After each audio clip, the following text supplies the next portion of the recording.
Hi, this is Mitchell on the Pool with a update on my Meng Jumbo. This is the M4AEE2 Jumbo US assault tank, and the kit number is TS045. And as you can see, I've got the basic lower hull and top hull together. I've modified the front, because when you look at photographs, I don't know if you can see, let's get that little bit of pointy thing. Let's get let's use a plastic here.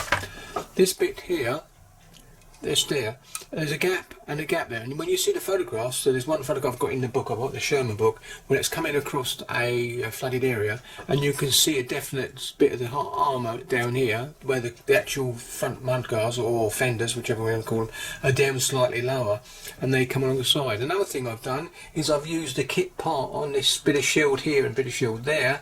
It's more in scale with the photograph that you see, and if I put the etch piece on there, it's going to be wafer thin, and it does look chunky, so I went with that.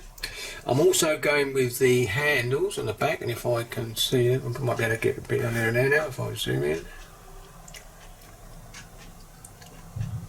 There you can see them quite nice there.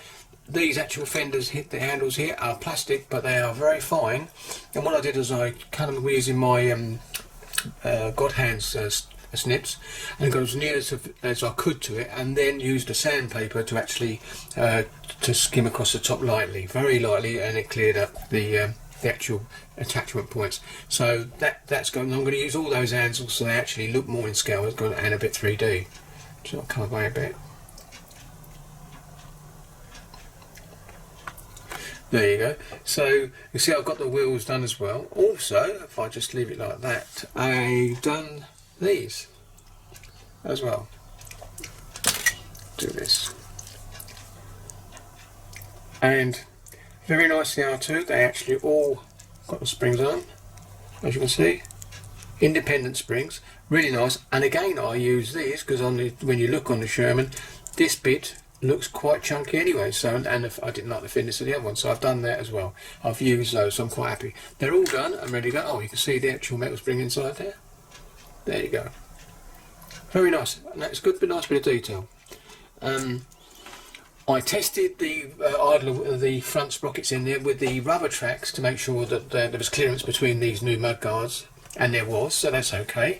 I've also cleaned up and attached this, this part. If I move that back a bit, the other way like it, this part here, the turret, and what I did is attach this bit, and thankfully this isn't like the Minicraft turret where you drop it in and if you turn it upside down it falls off. This has actually got two attachments and it actually clicks into place, which is nice, so it won't come off. The actual joint, when I can actually see the joint, there you go, is very good. So I most probably the texturing on the turret is nice as well. But I'm going to do some texturing again because I want to actually cover these joints up. But yeah, so that just clicks into place on there. It looks really nice.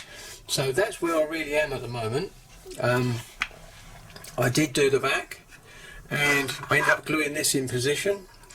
This actual exhaust area, which is meant to deflect all the and fan out the fumes. But as you can see underneath, it's quite busy underneath there, and I will be able to get into there and actually do the actual exhaust rusty as well, so we'll be able to do that. You can see the hole's quite nice detailed, and you can see I used the PE bit. That's the only bit from the Voyager set I used. I didn't use the PE mudguards.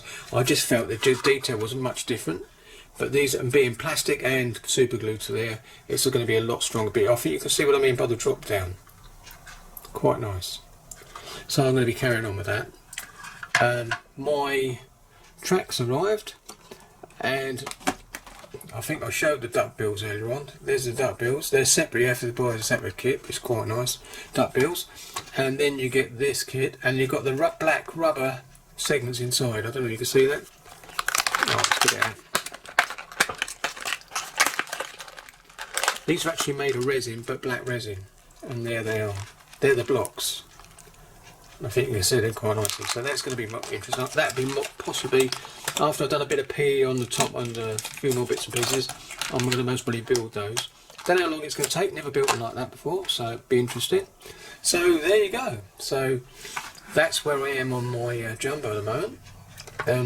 Oh yeah, by the way, the rear idler wheel is good, other than unlike the which I know about now in the mini arc kit. This is actually just pushed in, but it can actually be moved into a position and then glued in place at the right tension for the track. So that's quite nice. Yeah, so if I just push this on so you can see what I mean by that. I think you'll hear a snap in a minute. There you go. I'll put that on top there.